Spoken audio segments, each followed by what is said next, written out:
রামনারায়ণ রাম। আমি প্রথমে আমার ঠাকুরকে জানাই আমার প্রণাম এবং আপনাদের সকলকে জানাই বৈদিক অভিনন্দন। রামনারায়ণ রাম। এই বলে আমি আজকে তত্ত্ব আলোচনা শুরু করছি। শিশু বয়সে নদীর ধারে বসে থাকতাম। এই মহাকাশের সুরের সাথে সুর মিলিয়ে চলেছি। তোমরা যদি ভালো লাগাতে চাও, তাতে যেতে চাও, ছেড়ে দাও নিজেকে সেই ধ্বনিতে। রাম নারায়ণ রাম, এই ধারা আকাশের ধারা। শিব যখন ধ্যান করতেন, তার নিজ হাতে লেখা তিব্বতে লেখা আছে, আমি যখন ধ্যানমগ্ন থাকি, আমি সর্ব অবস্থায় শুধু এইটুকু উপলব্ধি করি, আমার যা কিছু জ্ঞান বাস্তবের বিষয়বস্তুতেই তা ন্যস্ত রয়েছে। বাইরে যাবার প্রয়োজন হয় না। ফুল হতেই মধুকর মধু আহরণ করে। মধু আকাশ হতে আসতে পারে, কিন্তু তার জন্য আকাশে যেতে হয় না। আমি যখন ধ্যানে বসি, সেখান থেকেই খুঁজে পাই। আমি খুঁজে পাই সংসারের মায়া, মোহ, কাম, রোগ, শোক, ব্যথা, বেদনাই খুঁজে পাই। পৃথিবীর বুকে যত আঘাত প্রতিঘাত রয়েছে, আমি সব কিছু থেকে মুক্তির মন্ত্র, মুক্তির সুর খুঁজে পেয়েছি। তাই আমার ধ্যান জ্ঞান সব কিছু নিয়েই চলেছে। তোমরা সকলেই তীর্থে বাস করছো, জ্বালায় ছটপট করছো। আহুতি দিয়ে দাও, তোমরা উৎসর্গ করো নিজেকে। দেখো কি আছে, জেনে নাও। তখন দেখবে পৃথিবীর বুকের এই জ্বালা, আঘাত, প্রতিঘাত তোমাকে স্পর্শ করতে পারবে না। তোমরা তপবনে সেই আশ্রমে বাস করছো। এই পৃথিবীটাই একটা আশ্রম। তোমরা এখানে বাস করছো সেই মন নিয়ে নয়, শুধু বাস করেই যাচ্ছ। তোমাদের সাধনা, তোমাদের চিন্তাধারার সফলতা অনিবার্য, কারণ তোমরা নিজেরাই তো সেই পথের পথিক। তাই পাথেয় দরকার। সমস্ত ঋষিরা, সাধকরা যত বেশি এগিয়ে গেছেন, তারা তত বেশি সংসারের আবিলতায় ঘিরে থাকতেন। সংসারের আবিলতা বাধা নয়। সংসারের আবিলতা যত আসবে ততই ভালো।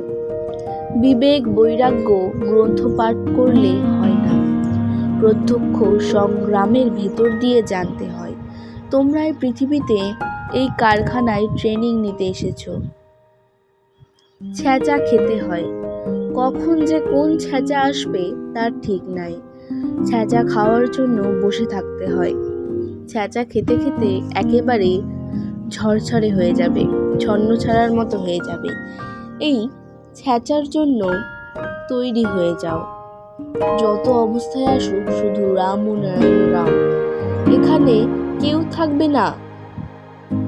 কেউ আগে গেল, কেউ পরে গেল, সবাই তো যাবে। জীবনভর দুঃখ ছাড়া নাই। আমরা দুঃখের, আঘাতের, ব্যথার কারখানায় বাস করছি। তাই আঘাত আসবে প্রতি মুহূর্তে। তোমরা তৈরি হয়ে থেকো। বেশি কিছু বলার প্রয়োজন বোধ করছি না। শুধু মনে রেখো, আমি শিশু বয়স হতে জাগিয়ে তুলেছিলাম আত্মীয় স্বজন, প্রতিবেশী সবার ভেতরে। শুধু এর জন্য যে আর তো সময় নাই, শুধু নিজেকে বেঁধে নাও। জীবের পক্ষে অল্প আয়ু, এর মধ্যেই সব সমাধান করে নিতে পারবে, এটা বললেন বিষ্ণু। দেবর্ষি নিয়ে গেলেন যন্ত্র, বাজালেন সর্বত্র, জানাতে শুরু করলেন রাম ও নারায়ণ রাম। তিনি যখন বাজাতে শুরু করলেন, মূলাধার হতে শুরু করলেন। রাম ও নারায়ণ রাম এই শব্দটি এখানকার ব্যবহারিক কথা। এর অর্থ মিশে গেছে, সীমাহীনের দেশে চলে গেছে। এই নাম, এই শব্দ আকাশকে কেন্দ্র করে, এই প্রতিনিধি স্বরূপ। এর মধ্যে সব কিছু আছে, আর কিছু জানবার প্রয়োজন নাই। এই শব্দ যার কানে যাবে, তারই মুক্তি হবে। এটা কল্পনার কথা। এত বড় যে শিল্পী, কোন লোমকূপের কোথায় কি দরকার শিরা উপশিরা প্রতি প্রয়োজনের সমস্ত মিটিয়ে দিয়ে বসে রয়েছেন তিনি কোথায়? ওপরে আকাশ, যেখানে তাকে খুঁজলে পাওয়া যায় না, আকাশ হয়ে তিনি আছেন। সেই সূক্ষ্ম শিল্পী তিনি বললেন, তোমাদের সব কিছু মাটিতে আছে। একই মাটিতে দুটো বীজ পুঁতে দিলে দুই চেহারাই বার হয়। এই পৃথিবীতে কত লক্ষ লক্ষ জীব সুসজ্জিতভাবে রয়েছে, কিন্তু মাটি এক। সব কিছুর সমাধান তিনি করে দিয়ে বসে আছেন। তার দিক থেকে কোনো আন্দোলন নাই, লক আউট নাই, স্ট্রাইক নাই। প্রত্যেকটি জিনিস দুটো করে দিয়ে গেছেন।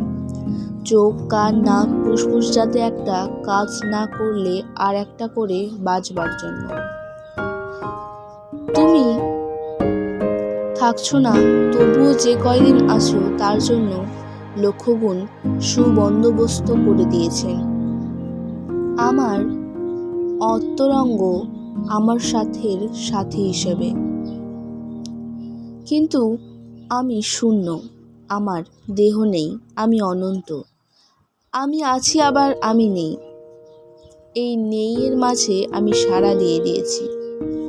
আছির সাথে তোমাদের অনেক দিয়ে দিয়েছি আমার সান্নিধ্য উপলব্ধি করবার জন্য। যা পেলে সব কিছু পাওয়া যায় তার সুবন্দোবস্তের জন্য।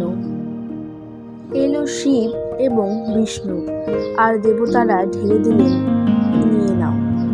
শিব নিজ হস্তে দেবর্ষিকে দান করলেন, দেবর্ষি তোমার বীণাযন্ত্রটি বাজাও।